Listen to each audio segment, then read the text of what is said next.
Here's how I personally use option agreements to make money.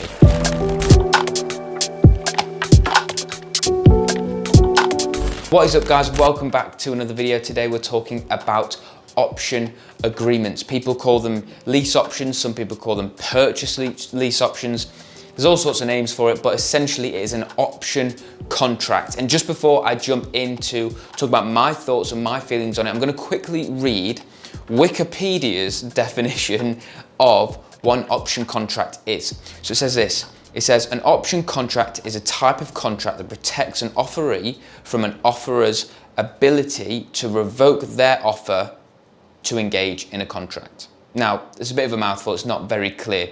But essentially what an option agreement is, if you're not aware of it already, it's when somebody, a buyer, gets an option to purchase something from the seller. They have the option to buy it within a certain time period, and the seller agrees to sell it in that time period, but they cannot back out of it. It's an obligation for the seller, it's an option for the buyer. And I suppose the big question that everyone will be asking to get started with is, do lease options work? Yes, they do work, but in specific circumstances, in my opinion. They're used very, very well in certain contexts, but not always in others. Now, do option contracts equate to no money down? No. I'm sorry for those of you who've come to this video hoping that I was here to say that lease options are the best way to have no money down deals. You can buy a house with no money and all these things. It's not true. You still have to pay legal fees. You'll have to pay for the contract to get drawn up. You'll have to, in a lot of cases, you'll pay a deposit to the seller as like an incentive to enter into the option with you. You will, in a lot of cases as well, you have to pay to add the value required to make the purchase worth it for the buyer. So let me explain. Quite often, options are used for commercial and development sites. So if I bought a piece of land off of a seller and the land didn't have planning permission on it, I would want to get that on an option agreement so that I didn't commit my funds into buying a plot of land that can't get planning. So I would enter into an option agreement with the seller and I would purchase the property for X amount of money, or the land for X amount of money, subject to me getting planning permission. And obviously that planning permission costs money. So it's not a no money down deal. It's not a get a house for free, get a piece of land for free. It's basically a way of securing a property or a piece of land and giving you security and exclusivity for a set period of time. Now here's the thing, people have taken the idea of an option agreement from, it's come from different countries actually, that people have been inspired to do option contracts, but it's even like done quite a lot, as I say, within commercial and development, of people have moved it into also residential properties. Now people have taken an option contract and glamorized it for marketing purposes to get you to buy their courses, to say it's a no money down strategy. It's a way of buying a house with no money, and that is not true. People will say that the way that it works in residential spaces is that you would enter into an option with a seller to buy their property. Let's say, in fact, let's go through a couple of examples. Let's say that you buy a house or agree a price for £80,000 with a seller. Now what you do is you say, I want it for £80,000, but I'll buy it in 5, 6, 7, 10 years time. Which is just crazy. £80,000, so you've got I'm going to work this out, so you've got a £60,000 mortgage if it's a 25% deposit, so it's £60,000. You're then going to be paying that off monthly. Let's say you've got a 3% interest rate, so divide that by 12, you're paying £150 per month.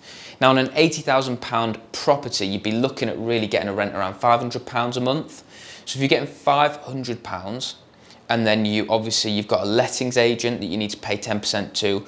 You've got to take off 10% for your voids in case people kind of leave the property and then you have to get a new tenant in. You've got to factor in about 10% for your repairs. So really, you've got to be taking off about 30% there. So you're down to £350 per month, okay? Then you've also got to take off the mortgage payments, which is 150, so you're down to £200 a month, okay? Now, also what a lot of people will say is that you need to pay the seller every single month as an incentive for them to enter into this agreement with you.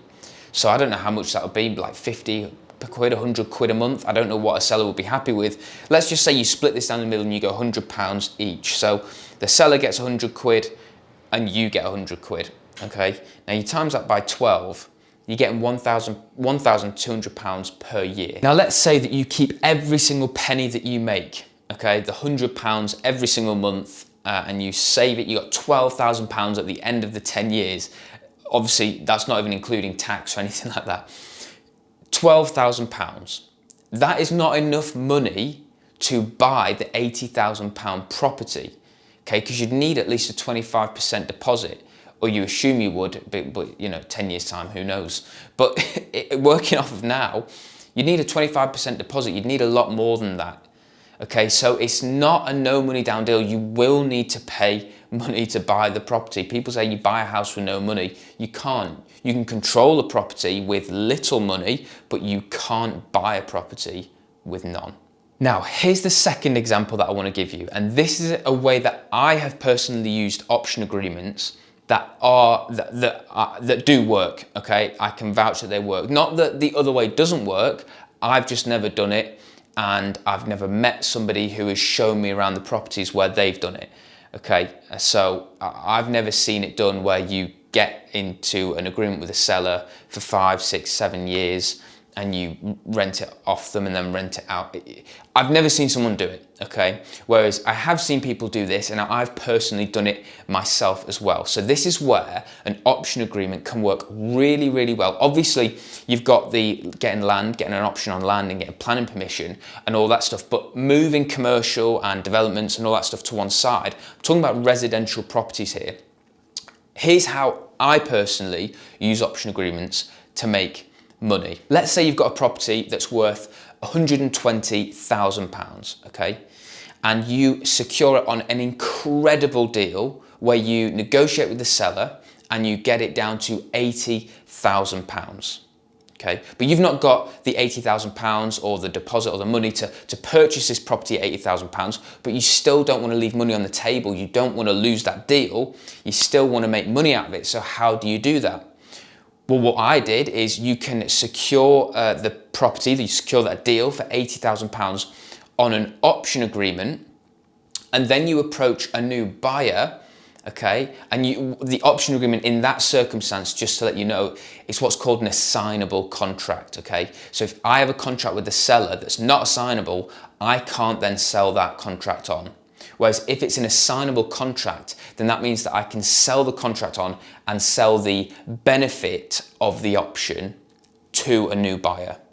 So what you can do is you can find a new buyer for 90,000, you've secured it at 80, and the new buyer is happy to pay 90, so they pay you your £10,000 as a fee, and then you transfer the benefit of the option to the new buyer, and the new buyer then buys it for £80,000. All in, they're paying £90,000. What they're happy with. It's just £10,000 goes to you and £80,000 goes to the seller. Now, for me, this is the absolute best way to make money. Now, a lot of people might be thinking, isn't that just deal sourcing? Yes, it is to an extent. However, like I said, an option agreement isn't a way of buying a property. It's just a way of creating security and creating exclusivity between you and the seller.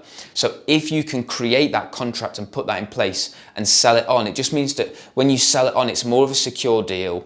It's especially if it's a better deal. You know, if you're sourcing on a deal you're making, you know, £2,000 as a finder's fee, I wouldn't worry about using an option contract in this situation. But if you were going to find a deal like the one I just mentioned, if you're going to make 10, 15, 20, £30,000 on a deal, or you'd like to, then I personally would pay the money to get the option agreement drawn up and get and find a new buyer and do it that way. Because like I said, it's just a more secure way of selling the deal. So just to round it all up, okay, option agreements are not no money down. They are not buy a house for free. They are a way of creating a contract between you and the seller that creates exclusivity and security with the offer that you put on with the seller. Okay, now the only other thing that I would recommend is that you 100% need to click the subscribe button, okay, and click the bell notification so that you don't miss a single upload that I make. I'm going to be uploading way more regularly, so please make sure that you click the subscribe button. Also click the thumbs up, as it helps the algorithm to push me out to more people so that more people can benefit from these videos. But guys, thank you so much for watching this video, and I'll see you in the next one.